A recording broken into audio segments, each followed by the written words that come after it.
Hi, and welcome to Enchantment of Eternity's review of Better Call Saul Season 1, Episode 10, Marco.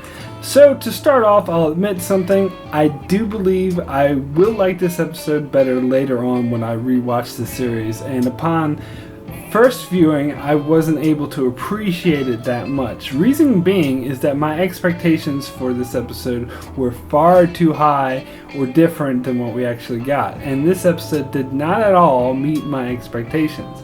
After the completely awesome episode we got last week, I was totally expecting this week to be just as awesome, and it wasn't.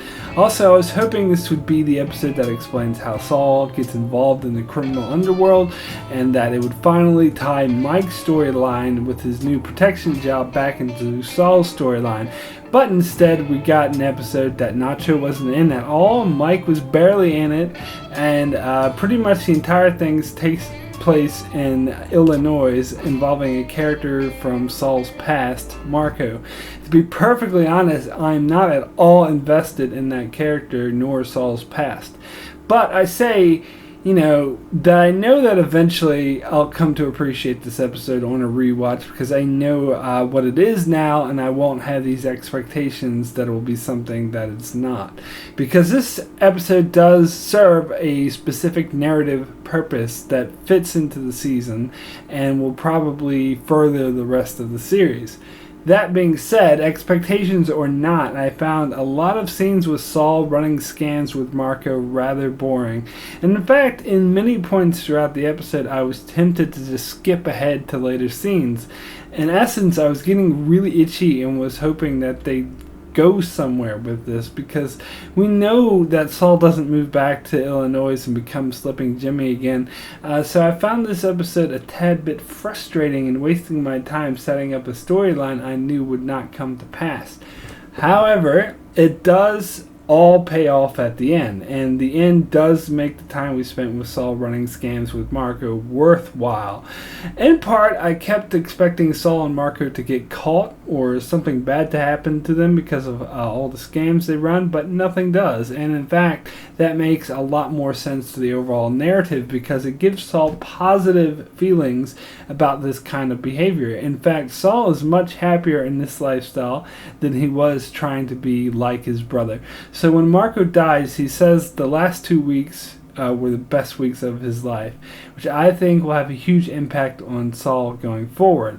Another notable parallel was how Marco hated his job with standpipes, which was sort of his normal mundane life, and he was much happier pulling cons with Jimmy. Whereas I think the writers made the parallel not so subtly by having Marco's job be with standpipes, and Saul's big case was called the Sandpiper case, which they sound kind of similar. At any rate, Saul realized that Sandpiper was his standpipes, and that he'd never be happy doing it. Also, I just want to touch real quick on the scene at the nursing home during the bingo game where Saul flips out. Some people were saying they loved the scene, but to be honest, I wasn't a huge fan. It seemed a bit too cliched to me about a guy having a nervous breakdown in an inappropriate place. But it wasn't bad. It made sense for the story, and I totally bought it. I just didn't think it was that spectacular. It was interesting that we learned what got Saul in trouble with the law, as I assumed he got caught running a scam, but in fact it pretty much had nothing to do with that. So, anyway, there were a couple things I learned on the internet that in this episode that had connections to Breaking Bad that I didn't notice. Well, there was one thing I noticed, and that was when Saul mentioned Belize during the bingo game, saying none of us will actually go there because we're all stuck in this hellhole. Which is interesting, as later in Breaking Bad, Saul will use the term going to Belize or send him to Belize as a euphemism for killing someone. But the ones I didn't notice were apparently Saul had mentioned in Breaking Bad that he once convinced a woman he was Kevin Costner, so it was interesting to actually see that play out. And the other thing, and and I'll have to watch Breaking Bad again to confirm this, but apparently Saul always wore the ring he got from Marco in Breaking Bad. And if that's true, that bears quite a significance, because in this episode he indicates he's just wearing the ring to be polite at the funeral and doesn't intend to keep wearing it. So it implies that the ring will always be a reminder to him that he's happier as slipping Jimmy than trying to be like his brother. So that leads me to the end of the episode, where everything is finally tied together as Kim has set him up with a job interview and with another firm that would be everything he had always wanted, everything he's been working for the entire season, a legitimate job at a prestigious law firm that could lead to a partnership, working on the case that he wanted to work on.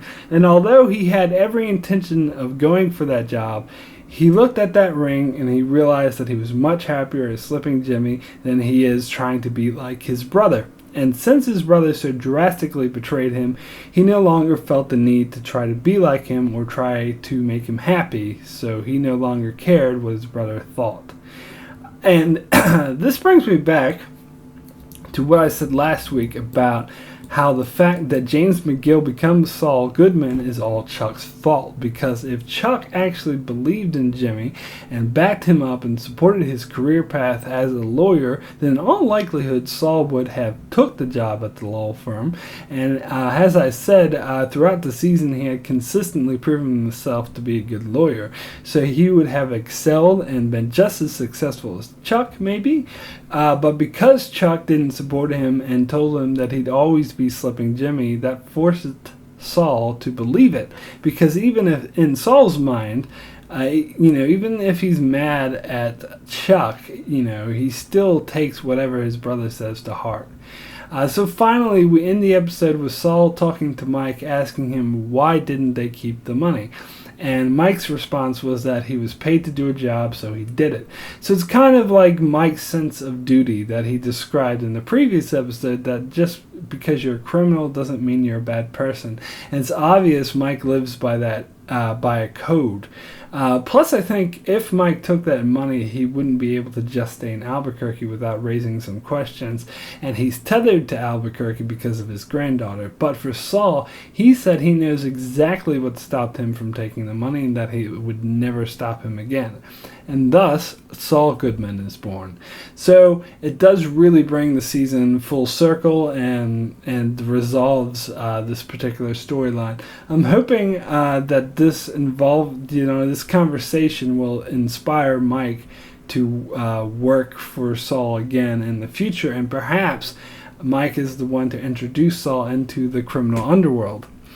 My predictions for Season 2 is that Saul decides to combine his life as a lawyer with his life as a con artist, thus creating Saul Goodman. In fact, I believe he'll use the money he got from the Sandpiper case in order to start his practice as a sleazy lawyer, Saul Goodman. However, he still has a ways to go before he becomes the character we saw in Breaking Bad. That character was a strong, confident, and effective lawyer that was connected up the wazoo to the criminal underworld. One of the most common sayings in Breaking Bad was, "I know a guy." So this season, we got the origins of how Saul decides to become a crooked lawyer. Next season, we'll get the origins of how he becomes a savvy criminal lawyer. I'm not sure what Vince Gilligan's overall plan is for the show, but I'm hoping he doesn't want to run this show for more than 5 seasons, kind of like Breaking Bad. And they said that the overall plan was to eventually catch up to and move past the Breaking Bad timeline. And if that's the case, I think they should catch up to Breaking Bad by like Season 3. But that's just my estimation. At any rate, even though Vince Gilligan had his doubts the show would last that long, I'm confident that it will. So my rating for Marco is a 6. Good. It was a bit frustrating to watch, a bit slow to get to the point, and at times not very interesting, but the ending was really good. It tied it all together. In fact, tied the entire season together and got you prepared for Season 2. So that's it for my review of Marco, meaning that's it for my Better Call Saul reviews for the year. I do plan on doing a video for my overall review of Season 1, but I think I'm going to have to rewatch the entire season first before I do that, because one of the great things about this show was that it slowly revealed more and more information and background character information and motivations. So rewatching the season will be a completely different experience, because you'll know all these characters' backgrounds and motivations that you weren't aware of the first time around. However, Game of Thrones starts next week, so you should check out my channel to keep up with the Game of Thrones episode reviews I'll be doing, because I'll be doing one every week for the episode, and they'll be spoiler free, so you wouldn't have to read the books, open to everyone who watches the show. So make sure you subscribe to keep up with all that, and thanks a lot for watching.